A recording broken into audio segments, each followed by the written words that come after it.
पैसा हमारे ज़रूरतें पूरी करने का एक साधन है।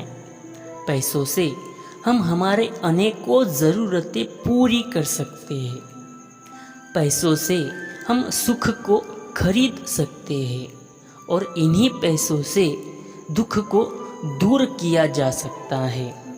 वैसे देखा जाए तो पैसा एक ही है, लेकिन व्यवहार के अनुसार पैसों के अनेकों नाम आज इस्तेमाल में लाए जाते हैं। जैसे कि जब हम हमारे दोस्त या किसी रिश्तेदार को पैसा देते हैं तो उसे उधार कहा जाता है, और जब हम इसी पैसों से हमारे स्कूल या कॉलेज की फीस भरते हैं तो इसी पैसों को फीस कहा जाता है, डोनेशन कहा जाता है।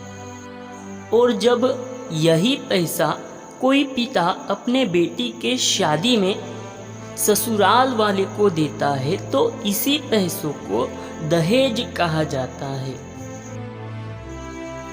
डिवोर्स के बाद जब पति अपने पहले पत्नी को जो पैसे देता है उसे एलिमनी कहा जाता है। जब बॉस अपने एम्प्लॉयज़ को उसके काम से सेटिस्फाइड होकर जो पैसे देता है उसे बोनस कहा जाता है। कोई एम्प्लॉयज़ अपने काम से जब रिटायर होता है तो बुढ़ापे में उनको सरकार जो देती है उस पैसों को पेंशन कहा जाता है। आम आदमी से लेकर गवर्नमेंट ऑफिसर, गवर्नमेंट एम्प्लॉयज़, इनको महीने के महीने जो पैसे मिलते हैं उसे सैलरी या तनख्वाह कहा जाता है। जब हम हमारे किसी कार्य हेतु या कोई व्यवसाय करने के लिए बैंक से जो पैसा लेते हैं तो उस पैसों को लोन या कर्जा कहा जाता है। और जब इसी पैसों को बैंक को स्टेप बाय स्टेप रिटर्न करने का मौका आता है तो उसी पैसों को EMI कहा जाता है।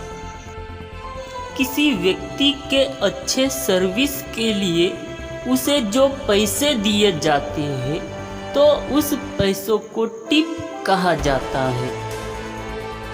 और यही पैसा किसी भ्रष्ट व्यक्ति को दिया जाता है, भ्रष्ट ऑफिसर को दिया जाता है तो इसी पैसों को रिश्वत कहा जाता है। जब यही पैसा जब हम मकान मालिक को देते हैं तो इसी पैसों को रेंट या किराया कहा जाता है।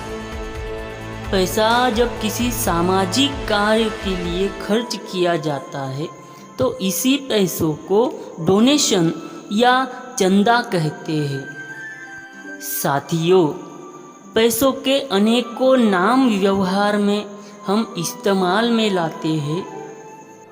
इसके व्यवहार के अनुसार पैसों के अनेकों नाम आज व्यवहार में प्रचलित है, लेकिन पैसों का एक ही उद्देश्य है, वो मतलब हमारे ज़रूरतें पूरी करने के लिए हम पैसों का इस्तेमाल करते हैं।